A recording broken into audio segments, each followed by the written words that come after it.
All right, so this is the number rod stand in Children's House. If you have it in one of your classrooms and you only have through 5, then you obviously don't need it in a stand. You can lay it on the shelves the same way that you would with your red rods. So laying them horizontally. And just like with the red rods, it's very important that you show them how to carry each rod one at a time.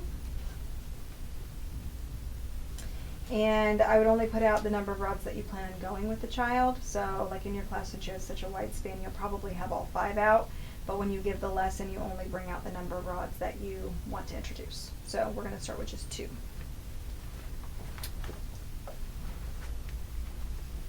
And if you have to make a really big deal about how these are very breakable or they could hurt friends, and be very careful with them, you can have that whole conversation at the shelf with them before you bring them to your work rug. This is definitely an activity that you would want to do on the floor, which is why I brought my work rug out so you guys have the visualization of it being on the floor. And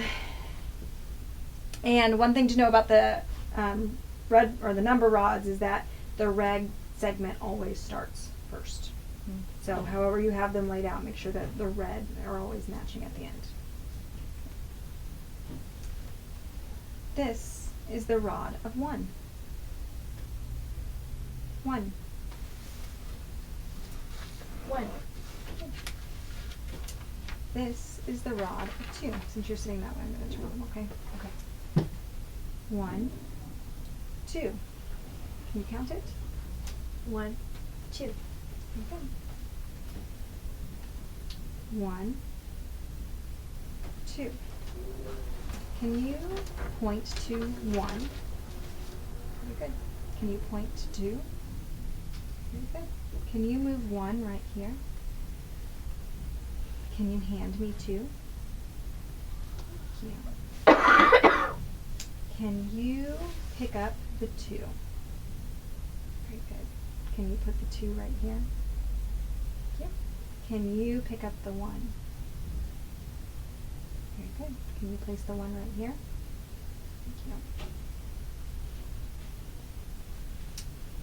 How many is this? 1. Very good. How many is this? 2. Very good. Can you count it? 1, 1, 2. Very good. So if the child masters that, they understand the concept of the different segments, then you can move on and introduce the 3rd rod.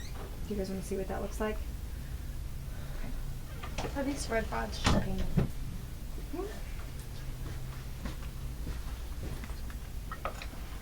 I wonder if you could get the same kind of paint that they were painted with and just keep it on hand so that when this happens you could... I think we've done that before. I've asked Miss Stace. She always... she's painted some other things for like her novelist cylinders and stuff like that. So, big tower. Alright, you did so well with 1 and 2. I think we're ready to introduce 3. 1, 2, 3. Can you count that? 1, 2, 3. Very good. And then you can conduct a 3-period lesson incorporating all of them. So can you count the rod of 2? 1, 2. Very good. Can you count the rod of 1? 1. Very good. Can you count the rod of 3? 1, 2, 3. Very good. Where is 1? Right here. Very good. Where is 2? Here. Very good. Where's 3? Here. Very good. What is this? 3. Can you count it for me, please? 1, 2, 3. Very good. What is this? 2. Can you count it, please? 1, 2. Very good. And what is this? 1.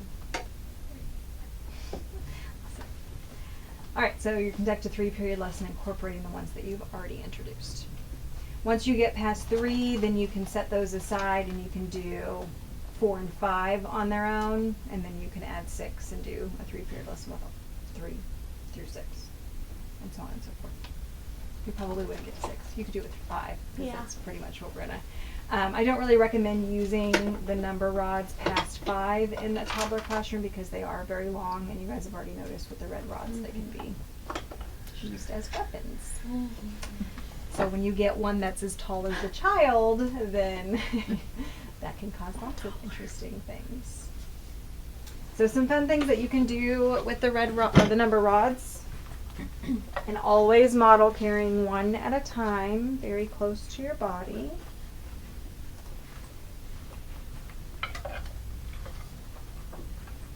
So just to show you what these should look like if they're all lined up. So your child is on this side.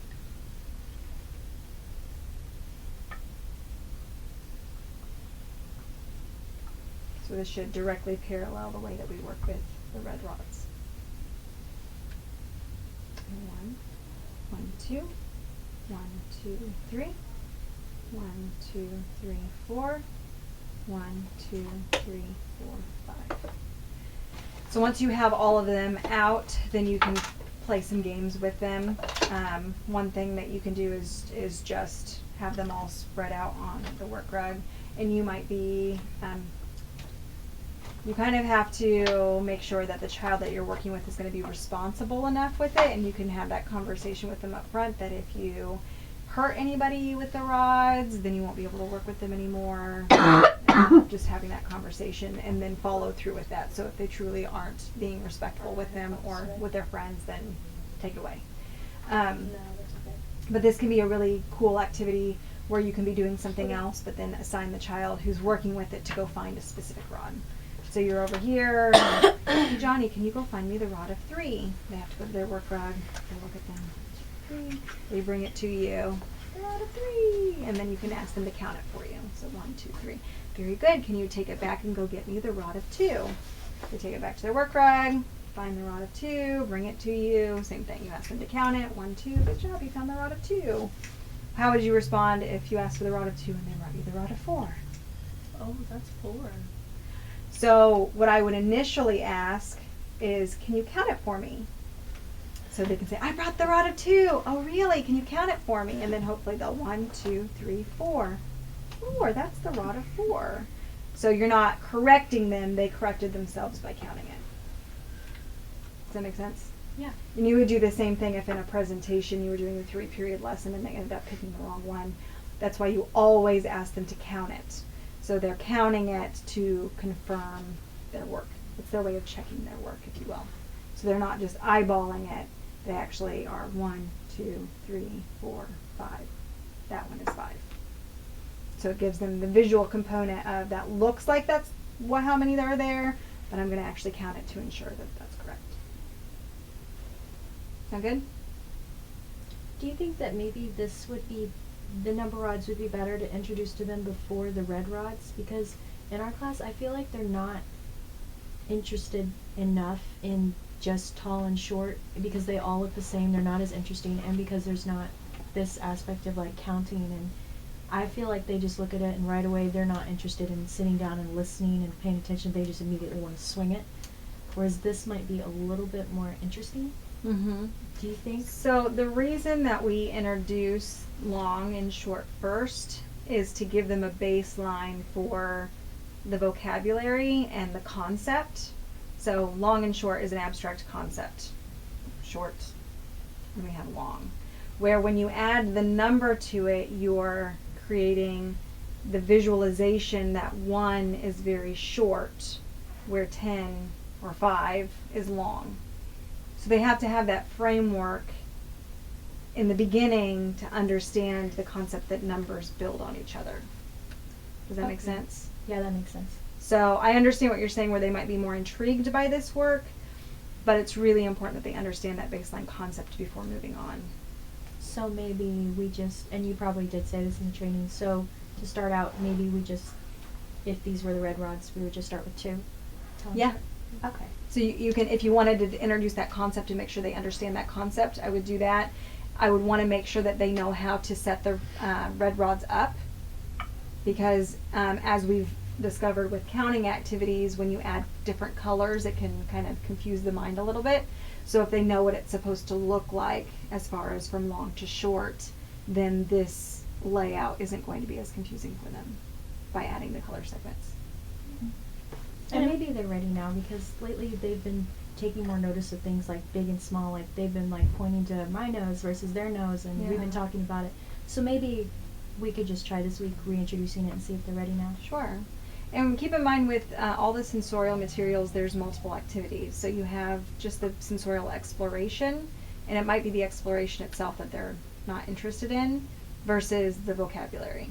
So like you were saying, introducing the longest and the shortest and just doing a vocab lesson on that. So you're isolating that component that you need them to know or kind of have a baseline for before moving into numbers.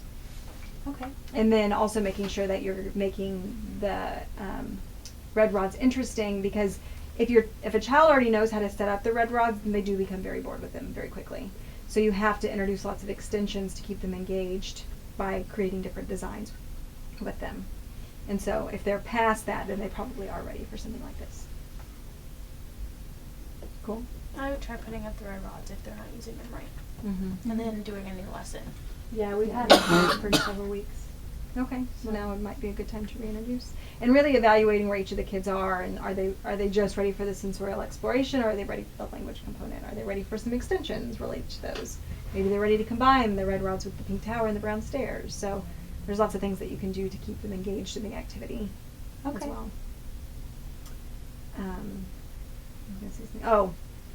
So with this, it's obviously very important that they understand some basic counting concepts before introducing the number rods. So don't just jump straight into number rods because you have a child who can count 1, 2, 3 sometimes, because they probably don't have the one-to-one component yet. And because you can't physically take these pieces apart, counting can be a little bit more difficult. This is where you're going to see, especially when you get to the higher numbers, 1, 2, 3. 3. So if they don't understand that each segment is a different number, then they're not going to get the linear counting. Does that make sense? Mm-hmm. So those charts would actually be really helpful for that, because they're used to seeing things in sections broken apart. So when you put them away, we always start with the longest first. It doesn't make as much of a difference to the toddler room, but it makes a big difference for Children's House, because they use the stands, and if you start at the front, it can be very difficult to stack the taller ones in the back. Mm-hmm.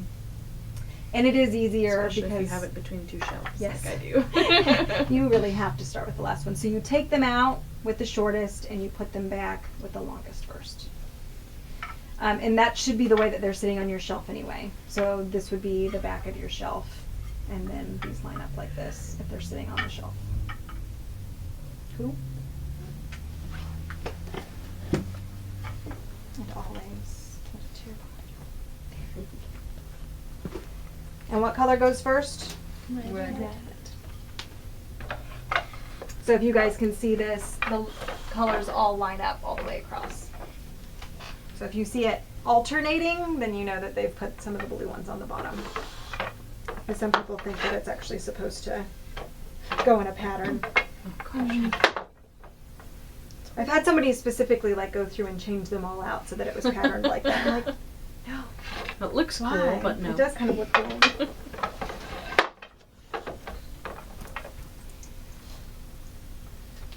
You could do that as an extension. Pattern it on the work rug. Yeah. Sure. Oh, I One of forgot my to- third-year students does that, and she says it's a building with windows. And she actually alternates the number rods and red rods from like tallest, and then so it looks like a skyscraper when she's done. Wow. That's fun. That is pretty creative. Yeah. I did forget, this is not actually in your manual, but I like to point it out for anybody who has some really advanced 2-year-olds who might be ready for some basic math concepts. Clara. Yeah, she would have been a good candidate for that. You can do basic addition with these as well. So you can show them how you can make equivalent numbers. So I have the rod of 3, I can compare if I have 2 and I add 1, I get 3. So you see the comparison there. And you can do that with the other ones too. Man, I wish we would have caught that, because she would have got that right away. Like, she might have even come up with it herself. Yeah. She's too smart. Well, I think we couldn't see it because of the energy, but Henry is taking off crazy with math. Really? We're about to introduce the spindle box and he can do it. Oh, that's too bad, It's- because when we had him, we weren't doing math. Yeah, yeah. So I think there probably are some kids in your class and probably even in yours that are ready for some of these level of things that you wouldn't think that they would be. I'm really glad that Hawkins will Claire. probably pick that stuff up pretty soon. What? I said Hawkins can probably pick up some of this stuff pretty I soon. know. He like if no one else